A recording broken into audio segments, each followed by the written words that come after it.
Yo guys, I'm back with another one. So taking a a short little fun ride with some guys from the club, and this is my second ride after I put the Slavings idle mod in. So currently I'm a quarter turn out on my air screw and I raise the idle, and I will say that I do notice a difference on the low end.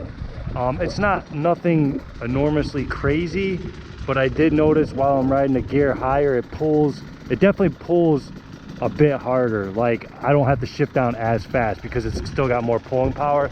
In my opinion, it's definitely worth it, but I'm gonna try something different and do like a little motovlog.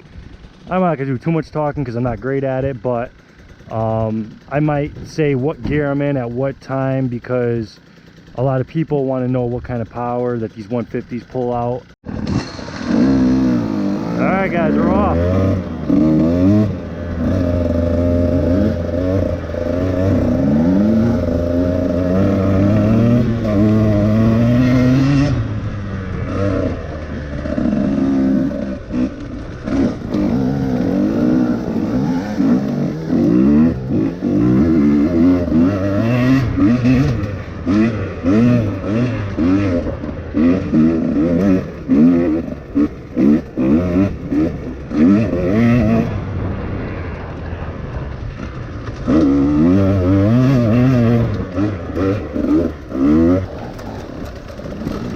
So this place called Satan's Kingdom, and you'll see why with all these freaking rocks.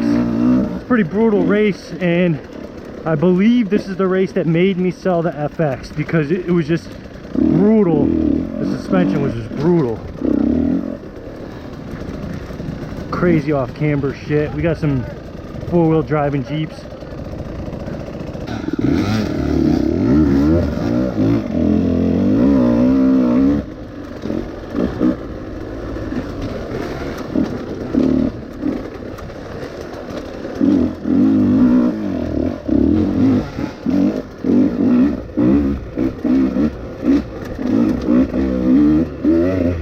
Again guys, I'm just taking it easy. I'm not trying to get hurt again. I really need to get back to work. My rotator's still sore. I got a MRI appointment for next week because it shouldn't take 2 months to heal a collarbone, but I still have a lot of pain in my shoulder blade and in my rotator area. And when I fell directly between my head and my shoulder directly, and the bike fell right on top of me. I landed in like an endo, so I took all that weight. Shitty crash for sure.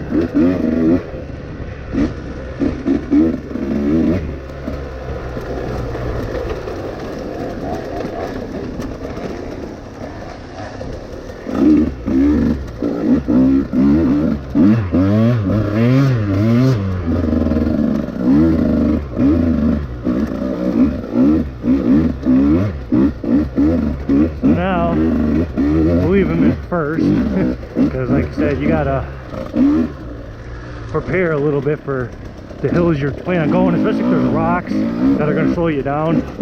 You really want to be prepared. These aren't 300s, and you can't ride them like a 300. And you know, if you guys were in a cross between the KTM 250 XC, the 2020, and a Husky, let me just tell you that I have the XC, the 250 XC, but that bike is only 5 pounds heavier with double the amount of power. So just to put that in perspective for you guys, if this was like an older 150, they're much lighter, and KTM 150s is lighter than the Huskies too. So that's the lightest one you can go with for the TPI. But as far as like what's making me open my eyes and realize is that the 2020 TPI 250 is only 5 pounds heavier than this bike with double the horsepower, or close to it. But the fun factor of this bike is unreal. So if you were to buy this bike, it'd be purely for the fun factor, and it does, I feel, in my opinion, make you a better rider, because the bike, even if it's 5 pounds, it makes a difference when you're doing a hare scramble and you're racing for an hour and a half straight. Yeah, I'm trying to pull that third gear, not happening. You know, it makes a difference. If you were just doing 20-minute motos, then I don't see it being a big game changer, because anybody can have stamina for 20 minutes. But when I got on this bike, I'm not gonna lie, compared to my FX, I felt at home at this bike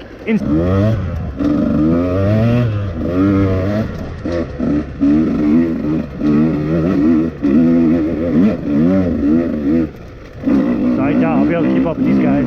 But yeah, I'm in third again, climbing this hill. It's pulling me. I'm telling you, this easy idle mod made a difference. People may not be able to notice on a 300 because they all have power, but on this 150, it's a noticeable difference because they lack power.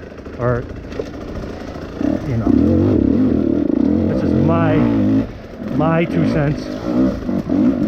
So I'm in second now because this shit's gnarly.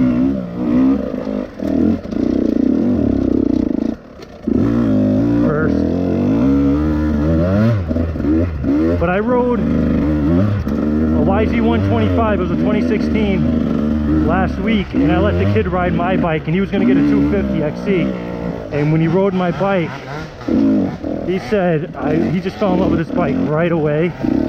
And when I rode his bike, it was nice. Like, I was getting used to it, but it had zero bottom end at all.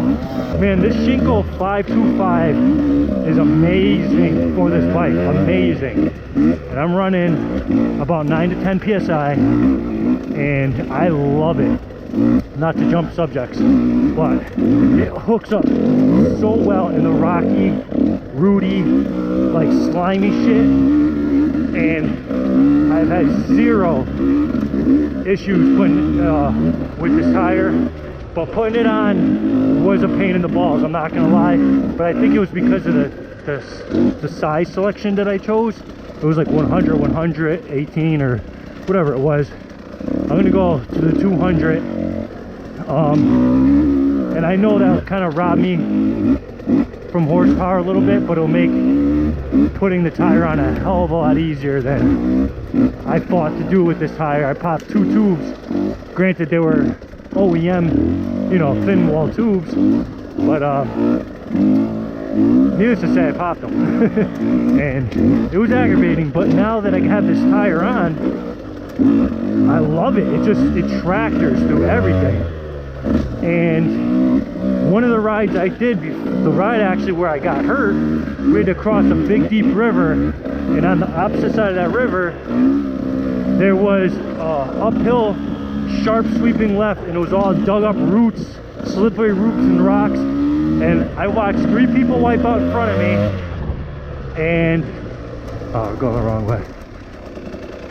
I watched 3 people wipe out in front of me, and I went across and made it up, no problem, didn't slip or slide or fall. And then I watched 3 people fall behind me trying it, and that was my surefire way of knowing I did not make a mistake buying this tire.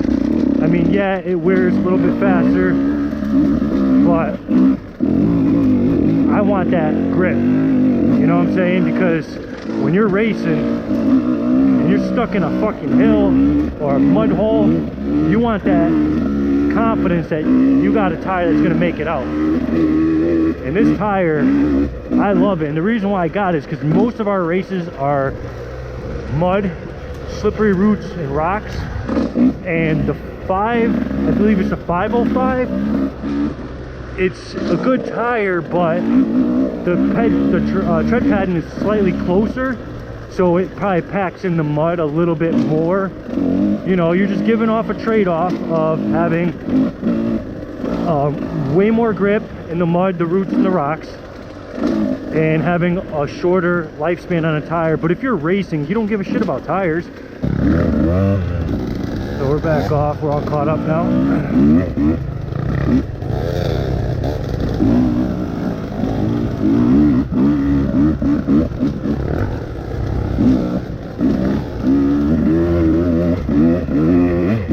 So I'm in second through all this.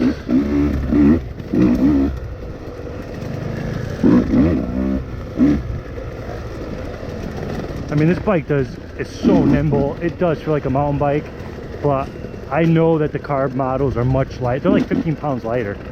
It's such a big difference. But I'm not going to take away from the TPI because it runs so great and the power is so linear.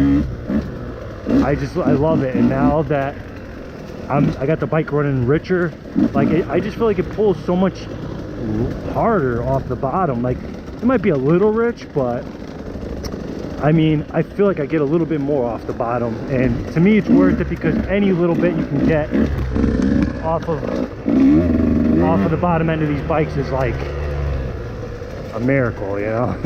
I don't want to go crazy and spend all this money on a GSP head and a tuner, and I didn't want a bike that I had to put money into rebuilding the suspension. Like, this suspension is great for my weight. I mean, I did notice it was a little too plush in the beginning.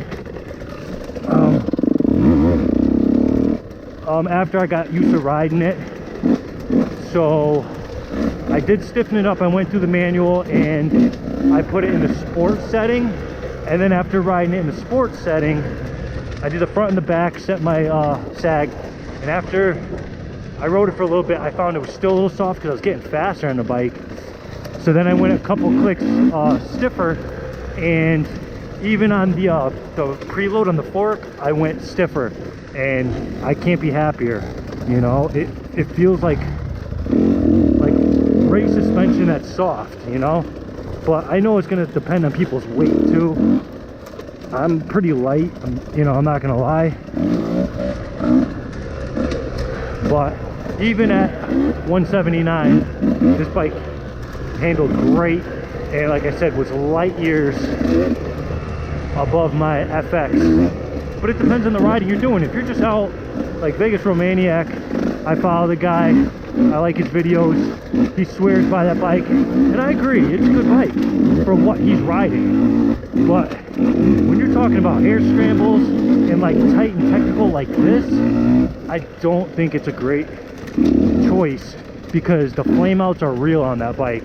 Even though that's like their off-road version of a bike, make no mistake, it's a 4-stroke and it stalls quite often. I had to get a recluse, and that did make a huge difference, but even still, the bike was just heavy and falling sucked.